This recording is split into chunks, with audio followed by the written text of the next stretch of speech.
Bueno, pues nada, buenos días. Muchísimas gracias a Mavir por haberme invitado a estar hoy aquí. Yo tendría que decir que no sé qué hace una chica como yo en un sitio como este. Hablando de bioética, yo no me voy a meter en ese jardín porque no soy experta ni en bioética ni en ética. Entonces, bueno, voy a dar otra visión que en el fondo me han encantado las dos ponencias y me ha enseñado muchas cosas, especialmente Montserrat, con lo cual también me ayuda, ¿no? Porque muchas veces en los equipos, ¿no?, la pregunta que tú has hecho es muy pertinente, ¿no? Porque tienes gente buenísima, buenísima, buenísima, pero que es una patata profesional y que no la puedes despedir porque es tan buena persona que cómo la animas, ¿no? Y luego tienes unos profesionales excepcionales que les falta una capacidad de cuidado, de cercanía, de escucha, que es muy difícil, ¿no? Entonces, claro, también me ha parecido muy interesante lo de Montserrat, ¿no? El mirlo blanco hay que cuidarlo, porque al final también, como lo hace todo bien y es tan maravillosa, al final nunca le decimos nada, damos por sentado que es así, ¿no? O sea, que yo creo que también aprender a recompensar a todas esas personas que lo hacen tan bien, ¿no? Bueno, yo me voy a meter en un berenjenal, que es hablar de qué es esto de envejecer siendo mujer. ¿Vale? No voy a poner presentación porque normalmente en las conferencias la experiencia ya me ha demostrado que si pones una presentación la gente se pone a leer la presentación y yo no tengo la habilidad de Montserrat para buscar fotos maravillosas, entonces para que estén leyendo lo que yo estoy diciendo, pues prefiero que se me escuche. Y aparte tú puedes marcar el ritmo, ¿no? A lo mejor una clase de 3 horas te da más margen, en una conferencia de 1 hora pues como que tienes que ir un poco más a darle caña. Yo las ideas que quería trasladaros, así como de manera como índice, es plantearnos primero en qué tipo de sociedad envejecemos. No me voy a ir a hablar de datos demográficos porque sería un poco complicado y ya ha hablado esta mañana precisamente Josep, ¿no? Francés. Pero sí creo que a veces perdemos de vista que estamos envejeciendo en sociedades en donde todo el mundo va a llegar a ser mayor. O sea, sí que alguien se puede quedar por el camino, pero yo os daré algún dato para que entendamos que todo el mundo vamos a hacernos mayores, ¿no? Y lo hablábamos antes en el café, mientras sigamos pensando que las personas mayores son la otra edad, son los ornitorrincos, no somos nosotros, pues entonces creeremos que no estamos pensando en nosotras mismas, ¿no? Yo cuando empecé a estudiar gerontología con 23 años, pues todo el mundo me decía, fuiste visionaria. Dije, ¿qué va? Lo que fui es súper egoísta y yo dije, a ver cómo me veo de vieja. Yo quiero pensar en qué tipo de sociedad quiero ser o quiero tener cuando yo sea vieja. Entonces lo hice con esa mirada, ¿no? Siendo feminista, pues yo decía, no solamente me interesa cómo vivo ahora con 25 años, sino cómo viviré con 50, cómo viviré con 80 y qué me pasará con 100 si es que llego, ¿no? Entonces, siempre te voy a dar algún dato de que eso no lo podemos olvidar y yo creo que eso nos está trabajando.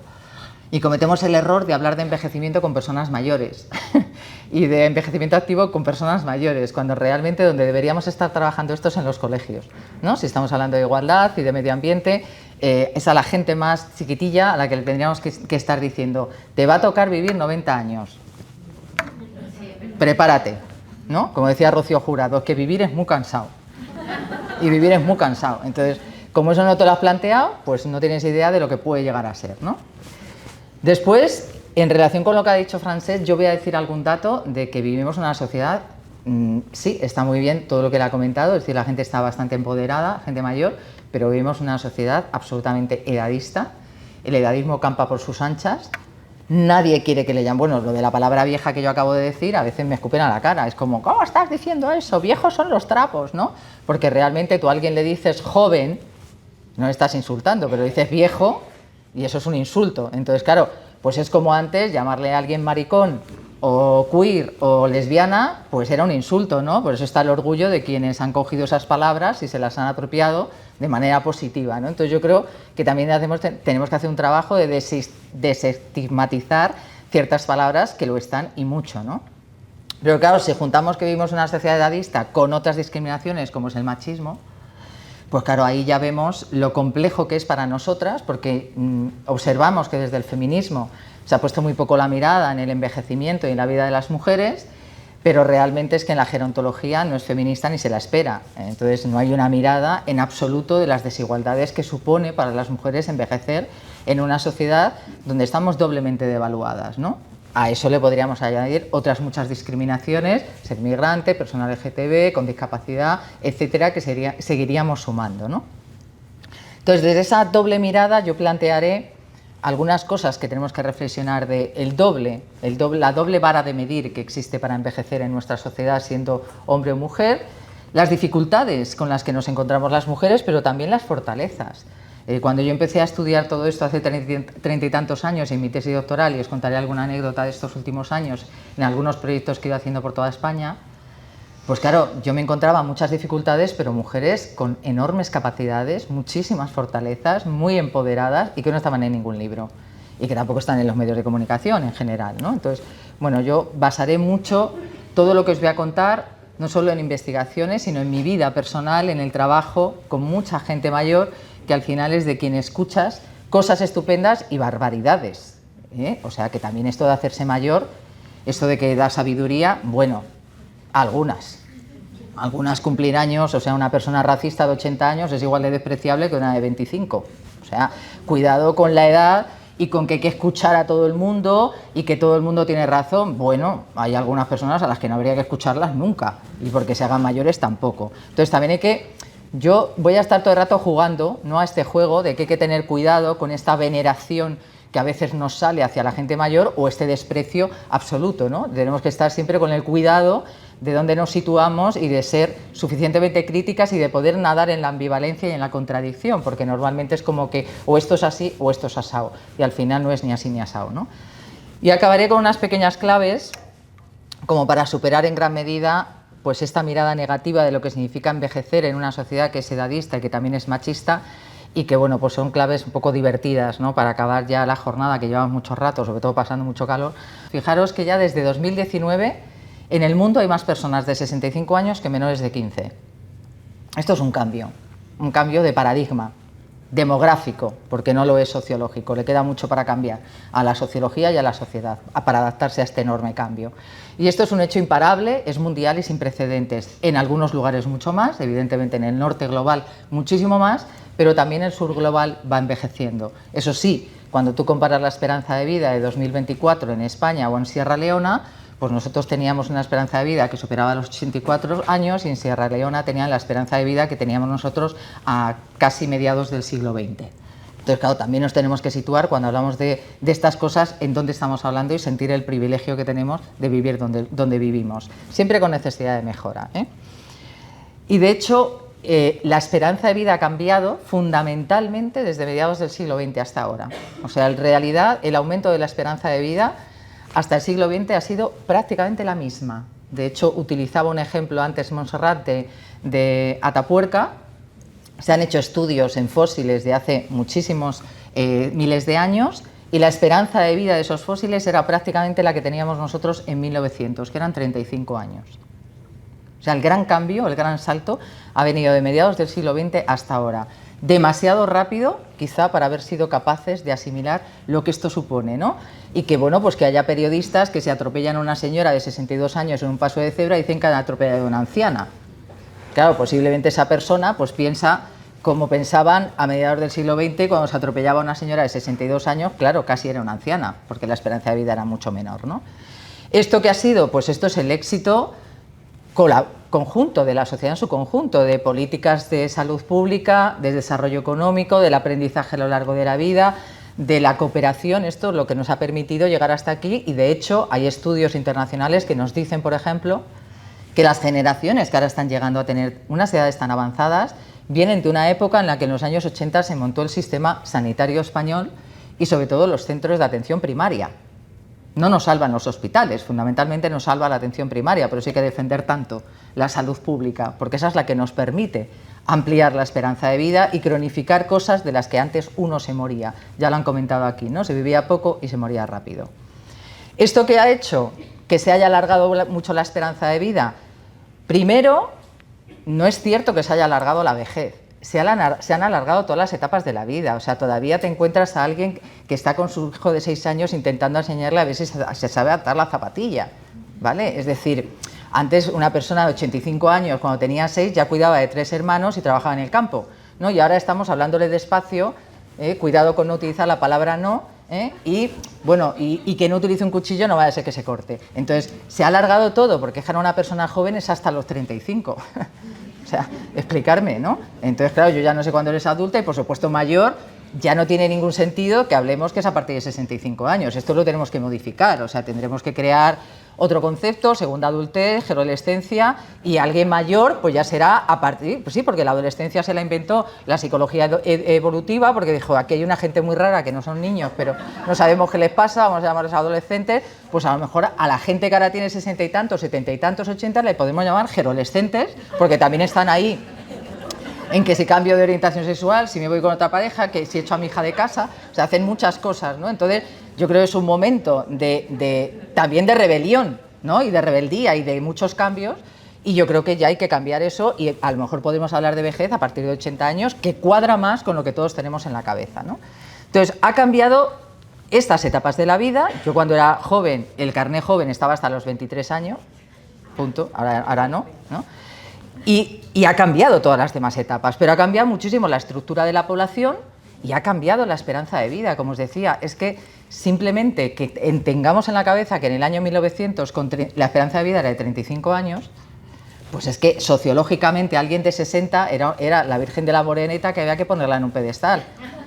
Porque había llegado ella y 3 más, porque además ese es el porcentaje, es decir, la gente que llegaba a más de 65 años era el 4% de la población. O sea, que si hubiéramos cogido en 1900 100 personas al azar, solo 4 habrían tenido más de 65 años y ahora lo tienen más de el 20 y tantos %, ¿no? Entonces eso ha ido cambiando enormemente hasta el punto de que para el 2050 se espera que en España más de un tercio de la población tenga más de 65 años. Entonces, estáis ahí. O sea, ya estáis ahí. Entonces, o empezamos todos a empujar a un cambio de esta mirada edadista, o nunca vamos a conseguir verdaderamente entender que el envejecimiento es un éxito, que también jode, o sea, que tampoco es una cosa maravillosa, pero que es un éxito el haberte quedado por el camino y el haber llegado a poder seguir haciendo cosas en cualquier etapa de tu vida, ¿no? Esto es otra de las cosas que tenemos que ver después. Entonces, claro, va cambiando nuestra pirámide de población. Y claro, antes veías una pirámide, lo que es una pirámide, a la vez invertida, y todo el mundo le da pánico, ¿no? Diciendo qué poca gente hay abajo joven y cuánta gente mayor hay arriba. Bueno, luego os contaré alguna cosa de lo que pasa con la gente joven. Pero también ha cambiado muchísimo la mortalidad. Por eso se ha alargado tanto la esperanza de vida. Yo solo os voy a dar un dato. En el año 1910, y estos son datos del INE, están publicados, las personas que murieron en España con menos de 19 años fue el 46%. En la actualidad es el 0,5%. ¿Vale? Entonces, eso es lo que entiende, que luego te venga alguien a decir que esto no es un éxito social. Bueno, pues vámonos a 1910 y que la gente se muera con menos de 20 años. Claro, por eso ahora la gente no tiene 11 hijos, bueno, salvo Elon Musk, pero el resto nadie los quiere ni los tiene. ¿Por qué? Porque los niños no se mueren, porque son una excepción que se mueran. Es muy, muy poco la proporción de niños o niñas que fallecen. Lo que más fallece es gente mayor, pero especialmente cuando yo analicé en 2022 las personas que habían muerto en España, claro, como te pones más de 65 años, el 87% de las personas que murieron en España en el año 2022 tenían más de 65 años. Pero es que de esas, el 46% que murió tenía más de 85 años. O sea que la mayor parte llega a esa edad, por eso vais a llegar a esa edad. O sea, proyectar, no busquéis un propósito, buscar muchos. Porque claro, porque como se os jorobe el propósito por el camino, tenéis que buscar muchos para poder llegar y decir, oye, este me ha fallado, me he quedado coja. Bueno, no te preocupes, que tienes otro. O sea, entonces hay que centrarse en muchas cosas, ¿no? Claro, pero ¿cómo se interpretan todos estos datos que son la bomba? Es decir, haber conseguido vivir en sociedades longevas. No somos conscientes de que se ha democratizado la longevidad. No somos conscientes. Hablamos de otros desarrollos y no nos damos cuenta de que todo el mundo pueda tener unas etapas nuevas en la vida que antes no tenía, no le estamos dando ningún valor. Y claro, no tenemos la cabeza para pensar qué pasa en esa etapa que antes no teníamos. Y eso es lo que tenemos que cambiar, ¿no? Claro, casi todo, cuando hablas sobre todo en el ámbito político, pues te dicen, esto es un problema social. Te hablan de tsunami gris. Claro, o sea, que yo sepa, un tsunami arrasa. Entonces, toda la gente mayor arrasa, ¿no? Consume, gasta, hace de todo, ¿no? O hablan del invierno demográfico, ¿no? O hablan de la crisis poblacional, y la idea que siempre hay detrás es que es mejor tener una pirámide de población con mucha gente joven y es peor tener una pirámide de población con mucha gente mayor. Yo aquí os pregunto, que se esté grabando, ¿la gente joven vale para algo? ¿Es dependiente? Totalmente dependiente. O sea, habrá seres humanos en el mundo que sean dependientes, pero los niños, las niñas, los adolescentes, los jóvenes no valen para nada. Pero oye, ¿a quién se le ocurre pensar que no hay que invertir en políticas públicas, educativas, sanitarias? ¿A alguien se le ocurriría decir eso? No, pero son súper dependientes. O sea, lo que te cuestan son un riñón. Pero nadie lo plantea. Ah, no, la gente mayor es costosa. Ah, vale, porque tú has decidido poner en la balanza que cobran una pensión y la llamas clase pasiva. 33% de los hogares viven con la pensión de una persona jubilada, ¿no? Están en el voluntariado, luego ya diremos lo del tema del cuidado de nietos, nietas, las mujeres fundamentalmente, los señores, a pesar de lo que digan, lo que ha dicho Montserrat, los hombres no cuidan, lo hacen en una proporción muchísimo menor que las mujeres. O sea, nosotras nos hemos incorporado al otro lado, que es el cuidado, el trabajo fuera de casa, pero el trabajo dentro de casa, especialmente de temas de cuidado y de cuidados a personas dependientes o mayores, ni están ni se les espera. Pero es que hay muchas señoras mayores, como veremos después, que cuidan de todo el mundo, incluido el inútil funcional de su marido, que no le pasa nada, solo que es un inútil funcional. Es decir, no es dependiente, es que no encuentra la cocina y no sabe cómo hacer la compra. Entonces, también para eso hay que pensar cómo hacer un cambio. O ¿qué es lo que pasa cuando los hombres cuidan de una mujer con Alzheimer y la asesinan y se suicidan ellos? Porque al revés no sucede. Ese dato no existe y nadie habla de ello. Te dicen, no es violencia de género. Vale, pues si no es violencia de género es que los hombres no se les ha educado en un sistema patriarcal para cuidar y cuando tienen que hacerlo, si se sobrecargan, asesinan.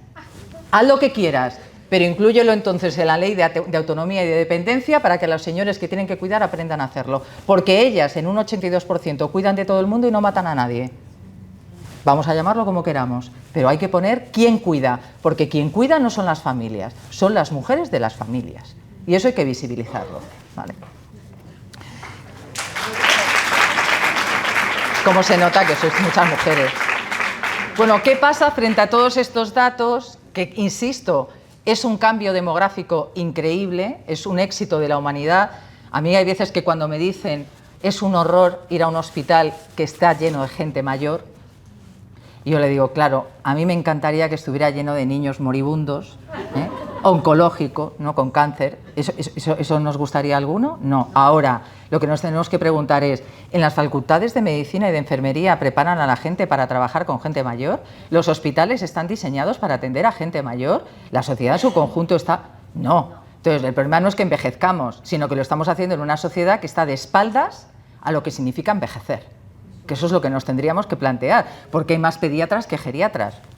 A mí que me lo expliquen. Desde hace mucho tiempo ya debería haber muchísimos menos. Y geriatras deberían estar en todos los hospitales que no están. Después de 30 y tantos años seguimos peleando, ¿no? Entonces, ¿qué representaciones sociales tenemos todavía? Pues muy negativas. O sea, cuando haces investigación, cuando preguntas en cualquier sitio a la gente a qué asocia la gente el envejecimiento, la vejez y las personas mayores, siguen apareciendo adjetivos que aparecían hace 20 o 30 años. De hecho, yo hay una prueba que hago siempre cuando doy clase en algún máster o en algún instituto, yo pregunto, o incluso en entornos donde hay gente mayor, yo pregunto, ¿cuánta gente mayor vive en residencias? ¿Qué proporción de la población española vive en residencias? Te dicen el 50, el 40, el 30, bueno, ha habido gente que me decían casi todas. Digo, claro, menos ustedes los que están aquí hoy, claro, porque si son casi todas... Cuando les digo el 4%, me dicen, bueno, pero todas las que quisieran, digo, pues aunque estuvieran todas las que quisieran y están en lista de espera, no llegarían al 7%. Entonces, ¿por qué no tienen ustedes el 93% en la cabeza? Porque de ellas no se hablan en los medios de comunicación. Nosotros en el Grupo Social UNATE acabamos de hacer un estudio sobre los imaginarios que salen en los medios de comunicación sobre el envejecimiento, la vejez y las personas mayores y calcan lo que se dice a nivel nacional o a nivel internacional. Y es que todos los temas de los que hablan cuando hablan de personas mayores es de residencias, de cuidados, de salud, de enfermedad, de fraudes y de robos. Ah, y de soledad, que están todas muy solas, todas las personas mayores, ¿no? Entonces, claro, lo que hemos investigado, que luego os daré algún dato, es en esa investigación cómo sienten las personas mayores que eso les repercute en su autoestima.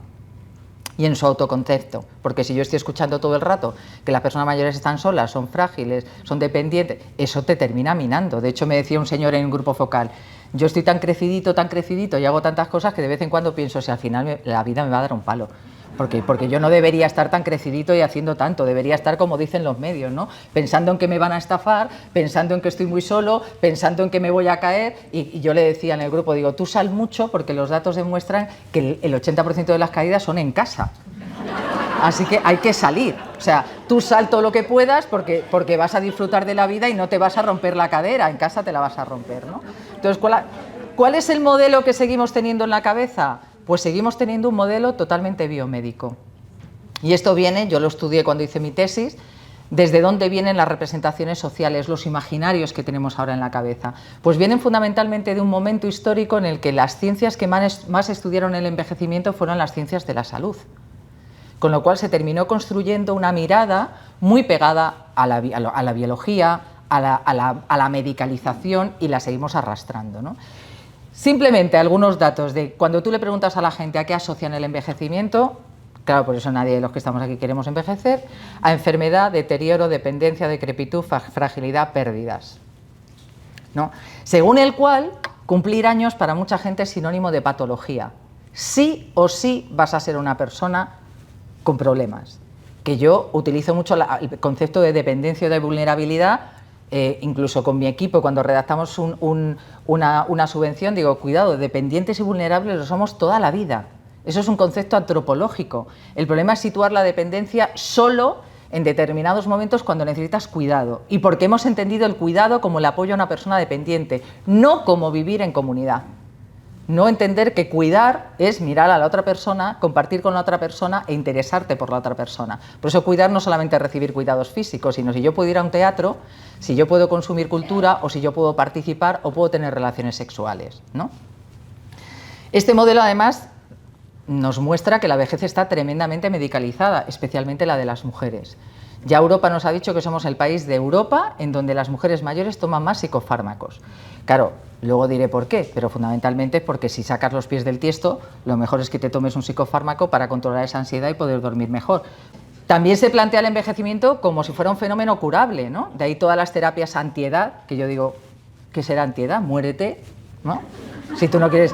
La mejor terapia antiedad es que tú te mueres y mueres bien, mueres más joven, ¿no? Todo como Marilyn Monroe. Vete tú a saber lo que hubiera sido de Marilyn Monroe si hubiera llegado a vieja. Pero como no ha llegado a vieja, pues sigue siendo un mito. Desde luego, si hubiera llegado a vieja, adiós el mito. O sea, se hubiera caído totalmente, ¿no?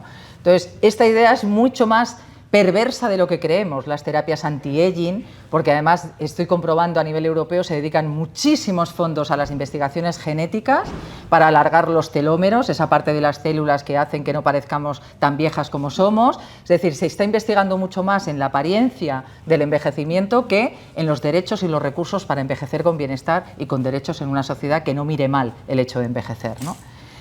También es muy biologicista, todo se reduce a la edad, por eso nadie quiere decir la edad que tiene, ¿eh? Y luego cuando ya llegan a una edad muy avanzada te cansas de escucharla.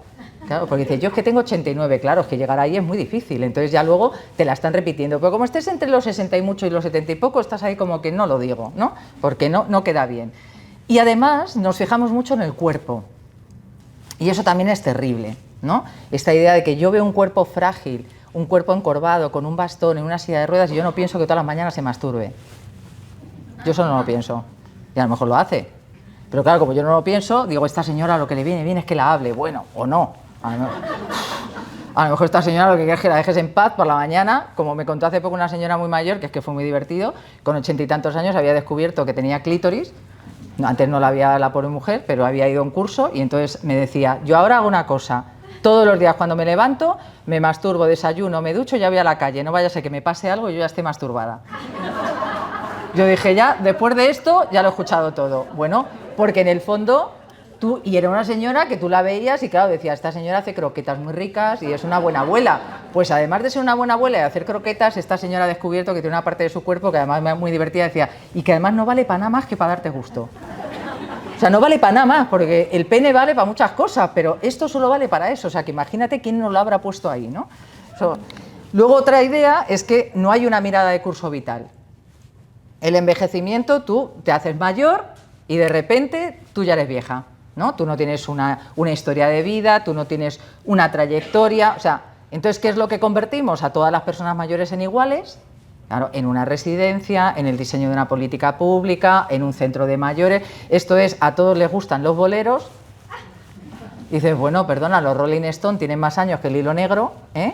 Y yo me imagino que habrá gente que también les guste. Entonces, ¿qué pasa si a un chico joven o chica joven le gustan los boleros? Es que es un viejuno. Entonces, claro, encajamos gustos con edades y eso tendemos a hacerlo sistemáticamente, porque tendemos a estereotipar mucho cada etapa de la vida, no vemos una mirada, no tenemos una mirada de curso vital, no estudiamos ni la soledad con una mirada de curso vital, no estudiamos la sexualidad con una mirada de curso vital, y es como hay que hacerlo, porque uno no llega mayor de repente, uno va llegando con toda una trayectoria de vida y es ahí donde tendríamos que poner siempre la mirada, ¿no?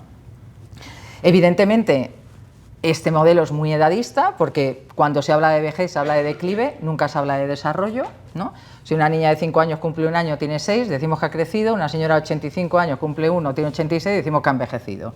Bueno, han envejecido las dos un año, en diferentes momentos de la vida, y habrá cosas que van a peor y habrá cosas que van a mejor.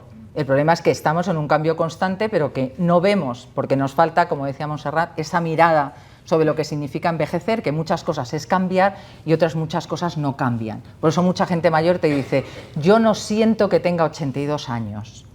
Le dices, claro, porque ¿cómo te tendrías que sentir? ¿Como un ornitorrinco? ¿No? Como decíamos antes, no, es que no te tienes que sentir más que como tú te has sentido toda tu vida. Claro, gracias a Dios con 80 años ya has superado muchas cosas, porque si no ya, ¿para qué? Vamos, no moriríamos. Pero hay muchas cosas de ti que siguen estando en ti, ¿no? Y luego es un modelo tremendamente androcéntrico, que eso lo comentaré después, ¿no? Claro, todo esto que genera pues unos estereotipos negativos tremendos acerca de lo que es envejecer, de lo que es cumplir años. En los medios de comunicación te sale gente diciendo constantemente que envejecer es perder, que para envejecer hay que ser valiente. Digo, hombre, claro, en una sociedad así, sí. En una sociedad donde me está diciendo constantemente que lo peor que me puede pasar es que parezca que soy mayor, ¿no? Porque es ahí donde ponemos el énfasis. También genera muchísimos sentimientos que fragilizan a la otra persona en el peor de los sentidos, es decir, como esta persona ya es mayor, ya es vulnerable, ya es frágil, yo la tengo que tratar de una manera muy paternalista, condescendiente, ¿no? Como si esa persona yo la tuviera que salvar y proteger, ¿no? Y también, evidentemente, con muchas conductas discriminatorias en el propio lenguaje, cómo hablamos de las personas mayores como personas improductivas, personas dependientes. Todo esto construye el que ellas también se ven a sí mismas, como decía Francés al principio, como una carga. Eso es una palabra que aparece mucho cuando trabajas con gente mayor. Yo no quiero ser una carga. ¿Por qué? Porque les estamos diciendo permanentemente que son una carga social, que son una carga familiar, ¿no? Por lo tanto, ha habido unos cambios demográficos increíbles que no han ido acompasados verdaderamente con unas representaciones sociales que hayan cambiado el imaginario sigue estando ahí, el universal. Tú le preguntas a los niños pequeños cómo son las personas mayores y te las describen así. Luego le dices cómo es tu abuela y a su abuela no la describen así, porque desde el particular es de donde cambiamos. El problema es el imaginario que seguimos teniendo todas y todos, ¿no? Así que yo creo que ya es el momento, entre todas y todos, no solamente de que cambiemos individualmente, sino que cambiemos como sociedad, ¿no?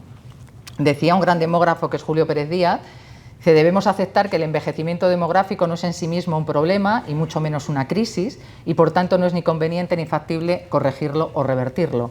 Lo que debemos entender es que el creciente peso de las personas mayores en el conjunto de la población plantea retos inéditos y necesidades a las que dar respuesta desde las políticas adecuadas. Esto parece una postura rigurosa y razonable. Entonces ahí es donde tenemos que ponernos, ¿no? Sobre todo lo que tenemos es que no ver la otredad. Nos tenemos que poner todos y todas como si fuéramos ya viejos y viejas para entender qué significa esto de envejecer, ¿no?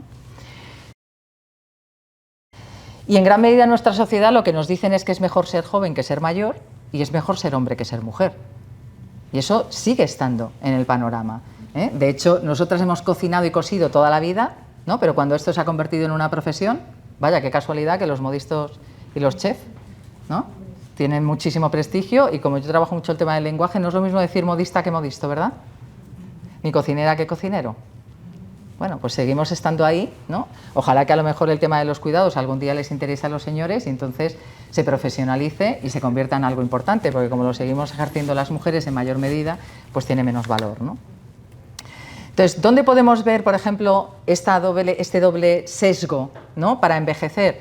pues por ejemplo en que ellos pueden presumir de los años que tienen y además son maduritos muy interesantes con su pelo blanco, tal, ¿no? Y eso que ahora también la estética les está dando duro, pero a nosotros muchísimo más, ¿no? Y para las mujeres lo mejor que nos puede pasar es que alguien nos diga, no aparentas la edad que tienes, parece que es el mejor piropo. Nosotras tenemos que estar siempre aparentando una edad que no tenemos y por lo tanto somos también un producto maravilloso para un sistema capitalista que nos vende todo tipo de productos, de serum, de crema de día, crema de noche. La crema no sabes si es de día o de noche, pero tú te compras dos y te compras un serum para no sé qué y te compras, o sea, te lo compras todo lo que te dicen porque tú te estás creyendo que te quitan las arrugas. Sinceramente, gastaros lo menos posible y el resto del dinero, o sea, echaros crema porque es fundamental. Eso sí, yo no entiendo cómo los hombres pueden vivir sin crema, pero una crema hidratante es necesaria. Ahora, el resto gástatelo en lo que te dé la gana, no en las cremas porque la edad no te la va a quitar.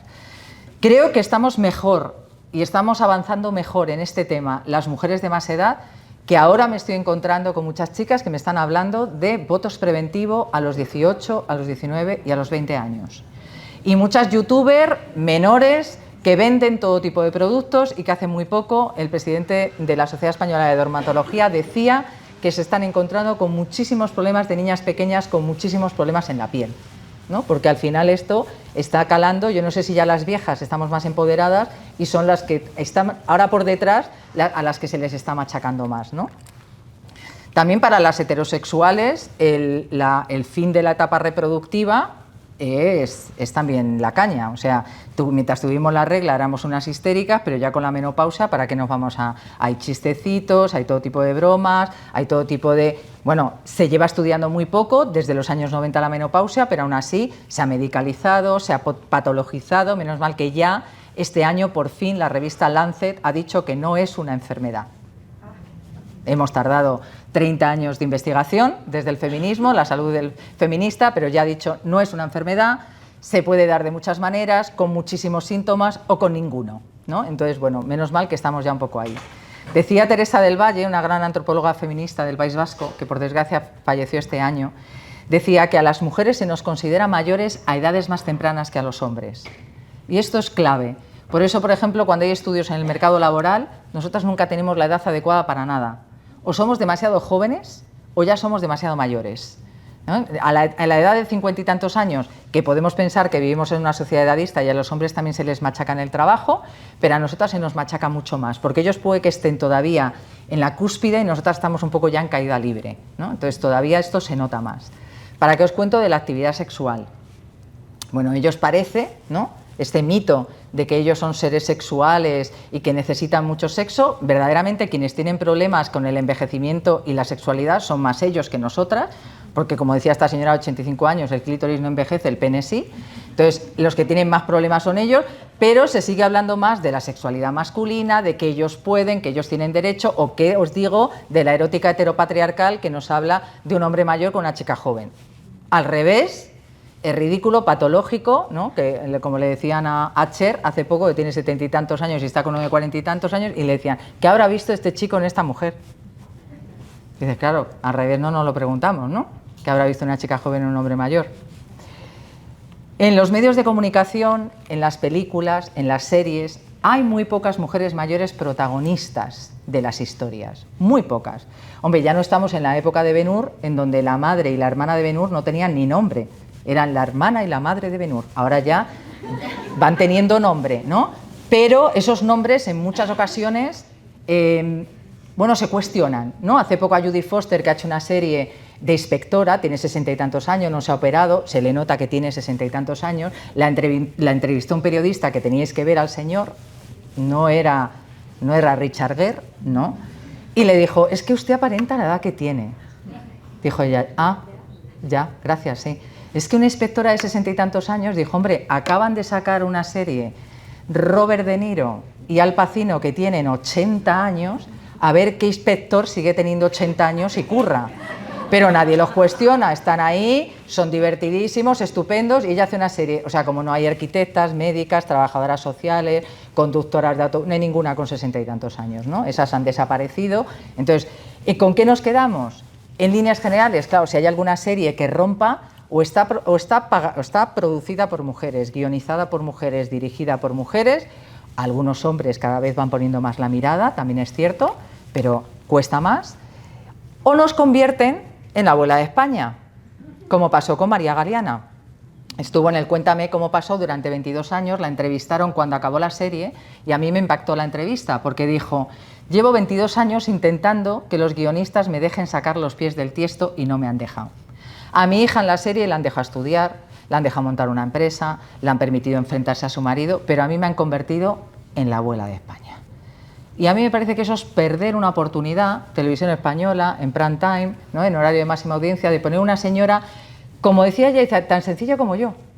Una señora que ha trabajado toda la vida de maestra, que se ha dedicado después profesionalmente a ser actriz cuando se ha jubilado, que no me he casado, que no tengo hijos, podía haber puesto una mujer un poquito más distinta, ¿no?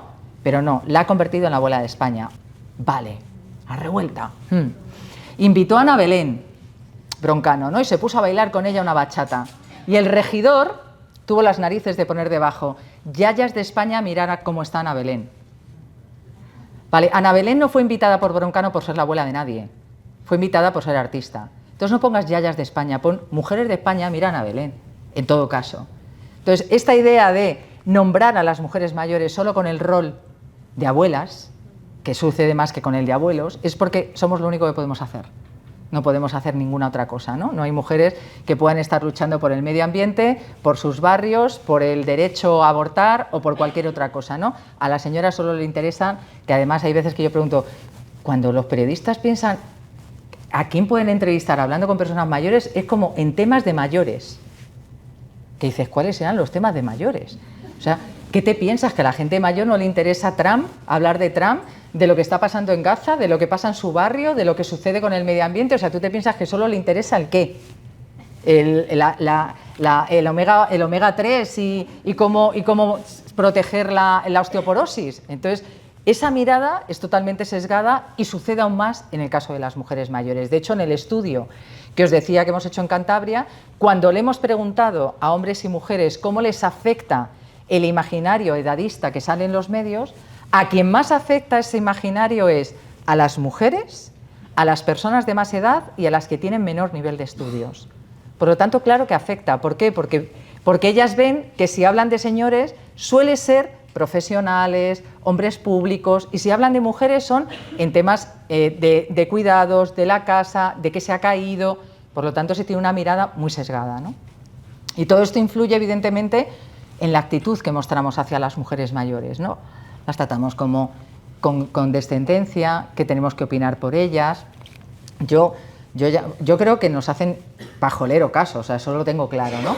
Pero mi generación, yo tengo 58 años, ya no puedes mandar en adolescentes, yo no lo he hecho nunca porque no he tenido, pero esta generación mía que ahora ha decidido que le va a decir a su madre, sobre todo a su madre, lo que le viene bien.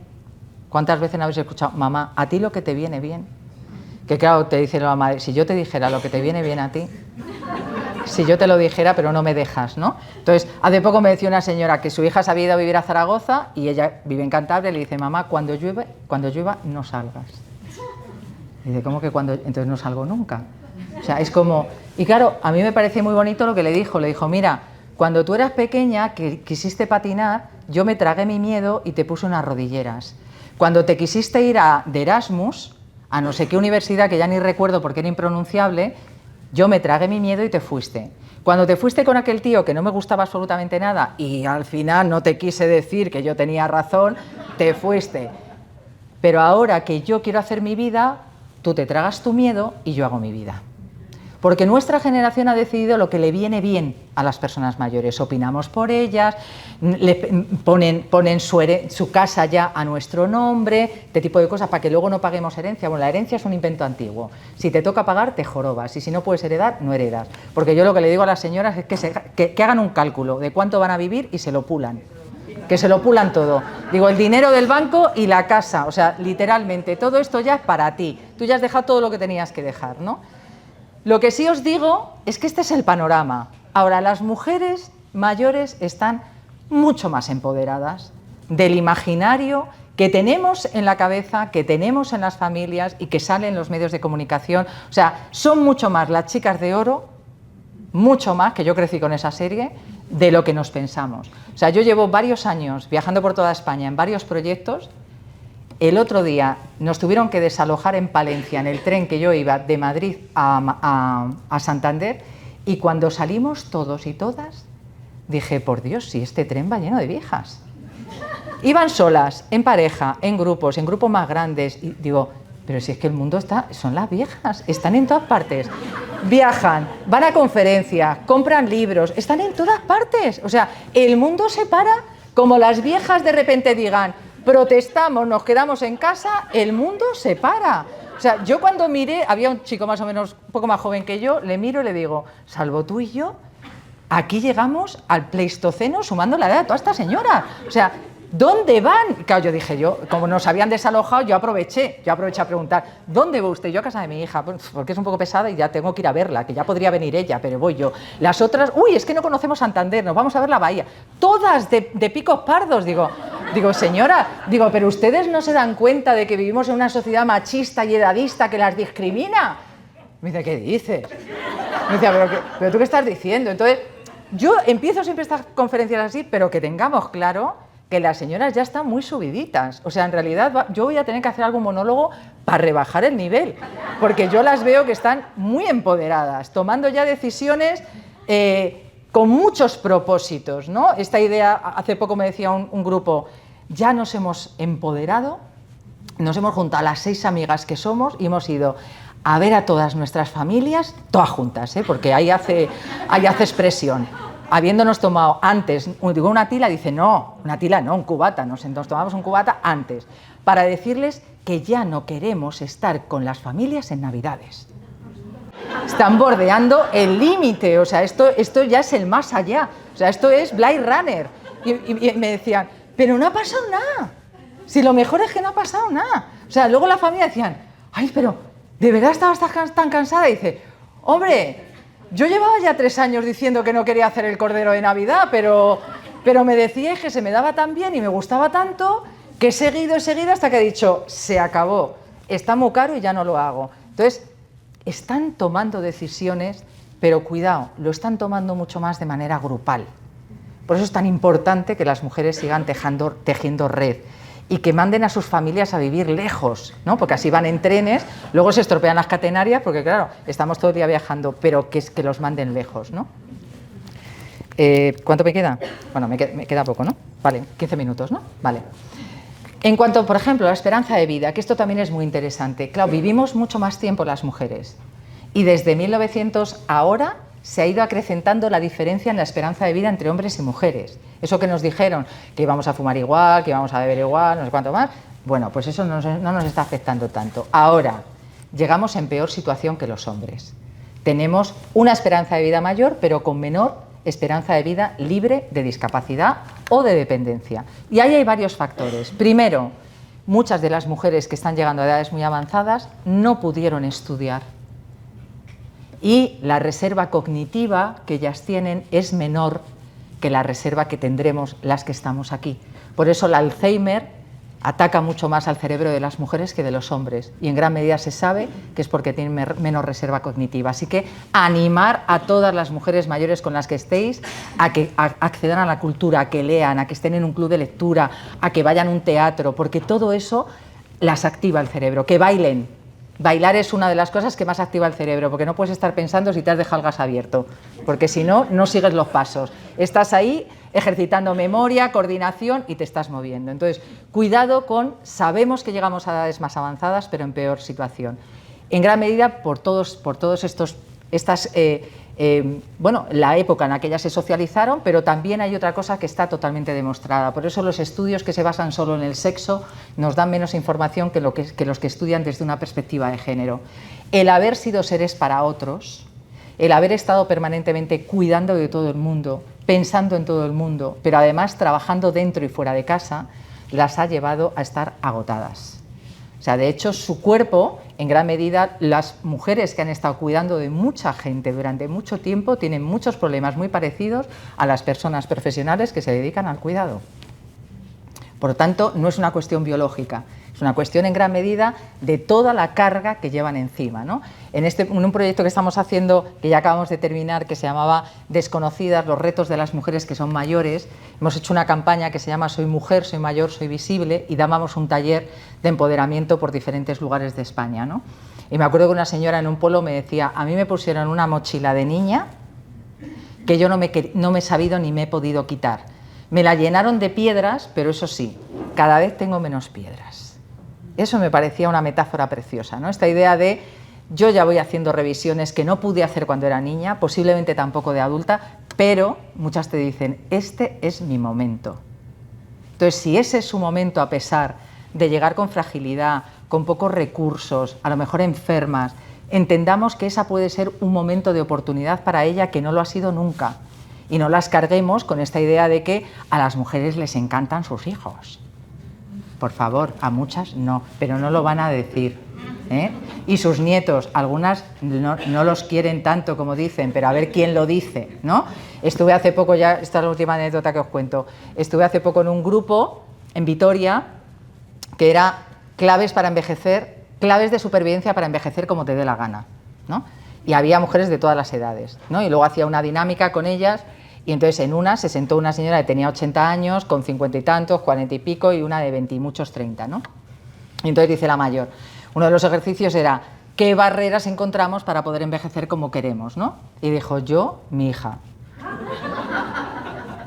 Y digo, ¿cómo que tu hija? Dice, pues mi hija vivía en Holanda, la han despedido y ha decidido, ha pensado, sin consultar, que lo mejor que me podía pasar era venirse a vivir conmigo. Yo no sé ni cómo echarla, o sea, pero es que tengo una conversación pendiente, la tengo que decir, vete, o sea, vete porque yo ya he hecho mi gestión de la soledad, estoy fenomenal sola, como el 99% de las señoras que están solas, que están felices de la vida, no van llorando por las esquinas, os lo puedo asegurar, por fin solas, te dicen. Y entonces lo más divertido es que en el grupo había una de 30 que se empezó a poner pálida, pero pálida, y dijo, vale, pues yo me he venido a casa de mi madre y tampoco le he preguntado si le venía bien. Dice, pues vete ya. O sea, vete ya. Entonces, esta idea, claro, eso solo lo puedes decir en espacios seguros, en espacios de sororidad. Tú no vas a decir que estás hasta el gorro de tus hijos, porque queda muy mal, o de tus nietos, pero en espacio de seguridad te lo dicen. El nido vacío, están encantadas de que se hayan ido volando ya. O sea, la pena es que no se fueron 10 años antes, ¿sabes? Lo que pasa es que tardaron hasta los 30. Y lo malo son los que se separan y te vuelven. Hay mucha gente que dicen, ¿pero para qué se habrá separado? Ahora le tengo en casa, que normalmente le tienen a ellos, porque claro, al final la que se queda es ella, con los niños, y dice, yo ahora no lo aguanto, pero ¿cómo se lo digo? Pues en gran medida hay que generar esos espacios para ellas de resistencia y de libertad en donde puedan soportar, porque en gran medida es soportar a esas personas a las que tanto quieren, que es la familia, pero que en muchas ocasiones lo que las carga es de cuidados y de estar pendientes, ¿no? De hecho, hicimos una investigación en la Red Juan Carlos durante 4 años que seguimos todavía a fecha de hoy. Lo está dirigiendo María Luisa Molero, ¿sí?, que es catedrática de Derecho del Trabajo. Y yo estoy ahí un poco como avis rara estudiando qué le pasa a las señoras mayores, ¿no? Porque yo participé para ver cómo las abuelas ayudaban en todo el cuidado de hijos y de hijas para que muchas mujeres adultas estuvieran en el mercado laboral. Pero claro, de esas no se habla nunca. Esas no están en las políticas de igualdad, esas no están en ningún sitio, ¿no? Pero yo todos los 8M le digo a las señoras mayores que dejen de cuidar a sus nietos y España se cae, ¿no? Porque hemos naturalizado el cuidado femenino, pero especialmente el de las mujeres. Bueno, pues los datos que salían en esa investigación es que hasta los 80 años las mujeres cuidan más de los demás que las cuidan a ellas. Hasta los 80 años cuidan más de los demás de lo que las cuidan a ellas. Por lo tanto, no es extraño que cuando llegan a 85 o a 90 lleguen peor, porque no se han dedicado a ellas mismas, ¿no? Ya voy terminando. Claro, si cuidan de todo el mundo y todo eso entienden que lo tienen que naturalizar, no piensan en ellas, no se dedican a lo que quieren, como para decirles, piense usted cuál es el propósito de su vida. Por lo mismo entran en depresión, porque el propósito de su vida puede que no sea en absoluto lo que está haciendo. Entonces, por eso también tenemos que tener cuidado a veces con qué espejo ponemos delante, porque a veces ese espejo, la imagen que devuelve, no se puede luego gestionar bien, ¿no? Pero evidentemente sabemos que pueden disponer de menos autonomía, y ahí tenemos que estar en la gestión de estas mujeres tienen que tener el mismo derecho que todas las demás a poder vivir en una sociedad igualitaria y que respete los derechos y los deseos que tienen ahora que son mayores. También tenemos que tener mucho cuidado con lo que os decía, están sobremedicadas de psicofármacos, porque en gran medida ellas cuentan, o sea, las emociones no tienen género, pero sí tienen la manera en la que lo contamos. Por eso nosotras contamos tristezas, penas, y los hombres no lo cuentan y se suicidan en una proporción muchísimo más alta. También está muy invisibilizada la violencia de género contra mujeres mayores. Esta es una de las cosas que no vemos, no se ven en políticas públicas, no lo vemos en el entorno familiar, a nivel profesional nos cuesta mucho detectar, a ver quién tira de ese hilo y de ese melón tan complejo en el que una mujer que lleva 30, 40 años en una relación de violencia, el marido entra en situación de dependencia, la familia dice ahora no vayas a plantearte separarte, pero hay que meterse en ese melón porque las mujeres mayores también tienen todo el derecho a poder vivir tranquilas y a poder disfrutar de una vida en libertad cuando son mayores, ¿no? Y bueno, todo esto evidentemente tenemos que tener en cuenta que hay una enorme diversidad entre las mujeres mayores, por clase social, por recursos económicos, por nivel formativo, por estado civil. Si yo en mi tesis doctoral lo que me encontré es que las mujeres que habían decidido quedarse solteras eran las que tenían más nivel de formación, mejores trabajos, más recursos económicos, unas vidas más elegidas, y las casadas estaban peor. Por eso todavía a fecha de hoy el Estado civil nos sigue marcando diferencias por género. Los hombres casados están mejor que las mujeres casadas. Las mujeres solteras están mejor que los hombres solteros. Entonces, eso nos sigue marcando. Por lo tanto, y ya termino, algunas claves, las doy muy rápidas, pero claves que estamos viendo que las mujeres ponen en práctica para superar en gran medida todo este imaginario negativo que tienen sobre sus hombros. Primero, ellas necesitan ser, siendo mayores, necesitan ser lo que les dé la gana, lo que quieran, lo que puedan. Tampoco vamos a poder ser, no lo digo desde un punto de vista individualista, ¿no? Porque esto me parece muy neoliberal. No siempre podemos ser lo que queremos. A veces es más fácil ser con alguien, buscarte entornos en los que con otras puedas hacer cosas, ¿no? Entonces, yo creo que ellas están entendiendo cada vez más que este puede ser su momento, en mayor medida que otros momentos de su vida. Aceptan en mayor medida los años porque lo ven como un éxito, es decir, han dejado por el camino familia, a veces maridos, hermanos, es decir, cumplir años le dan valor. Es, bueno, estoy aquí, estoy como estoy, pero esto es importante, por lo menos he llegado a la vejez, ¿no? También están resignificando en gran medida el cuerpo. Y yo creo que lo han podido hacer, el otro día lo reflexionaba con una amiga, yo creo que han podido resignificar mejor el cuerpo porque no las hemos visto. Porque han estado tan invisibilizadas para el patriarcado que han sido mucho más capaces de poner su cuerpo, hacer de su cuerpo virtud. Y ya les da igual si tienen las tetas caídas, si tienen arrugas, se visten como quieren, hacen nudismo porque les da la gana. Es decir, precisamente yo creo que el haber sido invisibles les ha permitido hacer en gran medida ese cambio. Ahora lo que las tenemos que hacer es visibles en ese cambio. Tenemos que decir, hay que ver todo lo que habéis hecho, todo lo que habéis cambiado y lo orgullosas que estáis de estar aquí y de estar con estos cuerpos que muchas me decían, si yo veo fotos de cuando tenía 20 años y estaba como un pibón y yo creía que era un horror, entonces ya se acabó, ya no voy a estar más enfadada con mi cuerpo. O sea, por fin estoy disfrutando de ese cuerpo. Entonces creo que eso también hay que ponerlo en valor, ¿no? Se tienen que hacer visibles en su diversidad, ¿no? Y por eso yo creo que las ves, que cada una va como le da la gana, viste como quiere, en mayor medida. O sea, una de las cosas que más te dicen las mujeres mayores ahora es me importa un bledo lo que opinen de mí. Y eso no pasaba antes. Es decir, antes si se las cuestionaba les suponía un mayor riesgo. Ahora les importa poco, ¿no? También tienen que estar constantemente muy alerta con esta idea de, bueno, si me tiño, si no me tiño, si me echo crema. O sea, muchas también están diciendo, yo veo que soy un producto para el sistema y que me venden de todo y yo ya cada vez intento comprar menos de todo esto porque me di cuenta que aunque te dicen a la sexta semana de echarte la crema ya no tienes arrugas, tú te la sigues echando y tienes más. O sea, no es que tengas menos, que tienes más, ¿no? Entonces yo creo que están también mucho en ese cuestionamiento.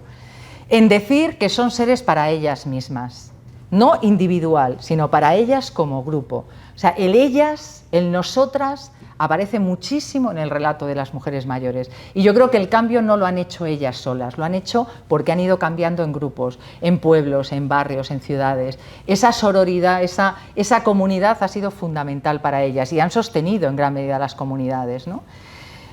Por lo tanto, yo creo que son más capaces de decir que no, aunque les cuesta, sobre todo con sentimiento de culpa, o sea, quitarse la culpa, eso sigue estando ahí, pero yo creo que cada vez dicen más sí a aquello que les interesa. Y eso también es muy potente, ¿no? El no dejar pasar trenes o no dejar pasar cosas que les gustan, yo creo que cada vez más lo hacen. Hemos reivindicado las malas madres, yo las estoy animando a todas a crear una asociación de malas abuelas. Yo creo que es el momento de decir, estamos hasta el gorro, los nietos son maravillosos, pero la abuelidad, que es un concepto muy antropológico, es yo soy abuela cuando quiero y me da la gana, y de la manera que a mí me apetece, no la imposición de cuidar a tiempo completo, que ya nos tenemos que tener que mirar en otros países. En Gran Bretaña ya ha habido denuncias de mujeres mayores que han denunciado a sus hijos y el juez ha dictaminado que le tienen que pagar un sueldo, porque estaban haciendo una tarea de cuidado a tiempo parcial. O sea que, bueno, esto de que yo creo que ya las nuevas generaciones no van a cuidar de esta manera, ¿no? Ellas cada vez no, es que no tienen nada interiorizado el imaginario negativo. ¿Quiénes lo tienen más? Las que están más solas. Precisamente las que están más metiditas en casa, las que ven la telenovela, las que están viendo los medios de comunicación, las que salen poco o las que están esperando, esto lo digo aunque se esté grabando, a que venga el voluntario de turno a hablar con ellas el miércoles. Eso transforma muy poco. Lo que transforma es salir, estar, compartir. No tienes por qué tener 200 personas a tu alrededor, pero sí tienes que tener tu lugar de encuentro con otras y con otros, en aquellos intereses con los que compartas, y que no tienen que ser por edad, tendrían que ser intereses que puedas compartir, ¿no? Ellas saben que tienen una experiencia y un valor, y también es importante, que yo creo que una de las cosas que están en gran medida muchas revisando es que no esperan veneración. Porque también esta idea, claro, venimos de una época en la que a las personas mayores se las respetaba porque abrían la boca y dices, bueno, hay alguna que abre la boca y habría que ponerle un tapón. Entonces, no están esperando veneración, aunque sí esperan que al menos puedan tener opinión y que esa opinión pueda ser escuchada. Entonces, sí que dicen, ya poco a poco nos vamos más atreviendo a decir lo que pensamos, lo que opinamos, pero claro, muchas vienen de generaciones en las que les dijeron que las mujeres no podían hablar, ni tenían opinión o que lo decían no era interesante. Entonces, muchas tienen que hacer esa reflexión, pero la están haciendo. Saben que tienen pasado, saben que tienen presente, pero también saben que tienen futuro. Es decir, que no se están dejando decir, bueno, que me diseñen la vida como se quiera, ¿no? Y potencian muchísimo sus vínculos. Yo creo que es una de las cosas más importantes. Yo ya termino con esto. Realmente lo más importante, o con lo que me gustaría que os quedarais, es que vivimos en una sociedad que hemos construido entre todas y todos. No nos ha venido ningún marciano y ha caído aquí y ha decidido vivir en una sociedad con todos los prejuicios y los estigmas que tenemos. Por lo tanto, es nuestra labor cambiar esa mirada, no solamente para las personas mayores que son ahora, sino para las personas mayores que seremos algún día, porque despreciar la vejez actual es despreciar la vejez nuestra del futuro. Estamos despreciándonos a nosotras mismas, con lo cual yo creo que ese cambio de mirada lo tenemos que tener todas y todos. Pues nada, muchísimas gracias.